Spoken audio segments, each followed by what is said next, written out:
Isto não é uma obra de ficção científica. Os mortos-vivos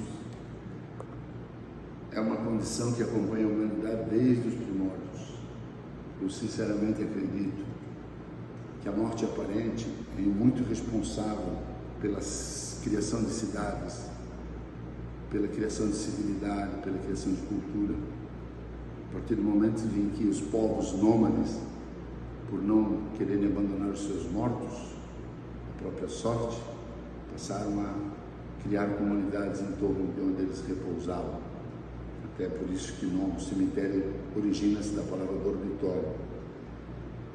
E o surgimento de casos de morte aparente, mortos que voltavam, é que originou os velórios. Os velórios surgiram inicialmente para se ter certeza de que os mortos estavam de fato mortos.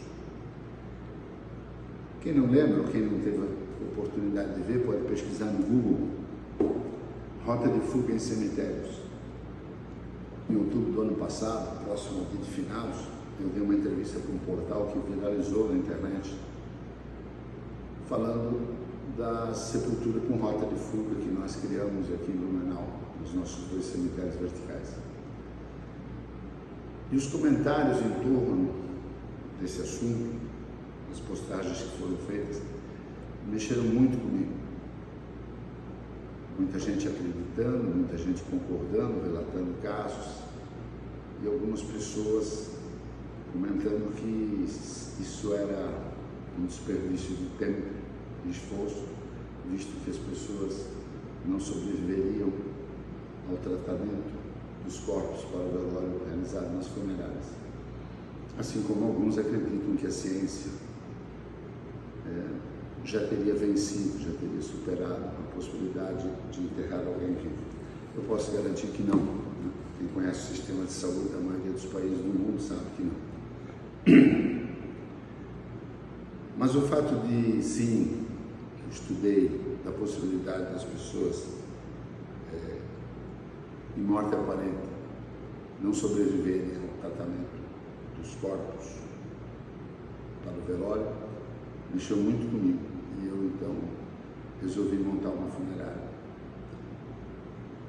Por incrível que pareça, no Brasil, a lei cria uma certa reserva de mercado para as funerárias e eu fui obrigado a pedir na justiça uma hora. E agora temos uma funerária. Eu estou aqui, já vou mostrar para vocês, no que a gente chama de clínico ou laboratório, onde esses corpos são preparados.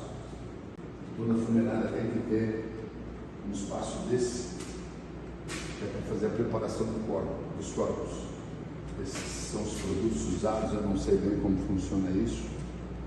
E a novidade que nós apresentamos aqui no nosso laboratório é esse eletrocardiograma.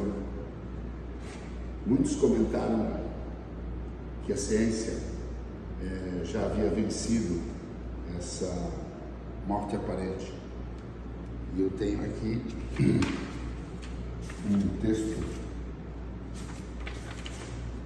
que fala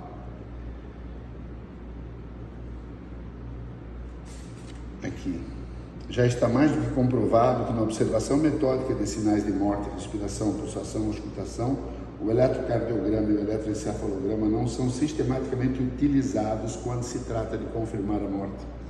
Já dissemos que esses aparelhos não são de uso corrente entre os médicos. Normalmente acontece ser o médico local quem assina o atestado de óbito.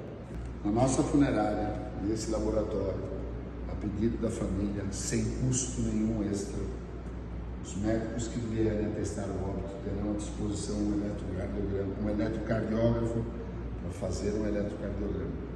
Mas se continuarmos estudando, vamos ver que a morte aparente pode enganar até um eletrocardiograma.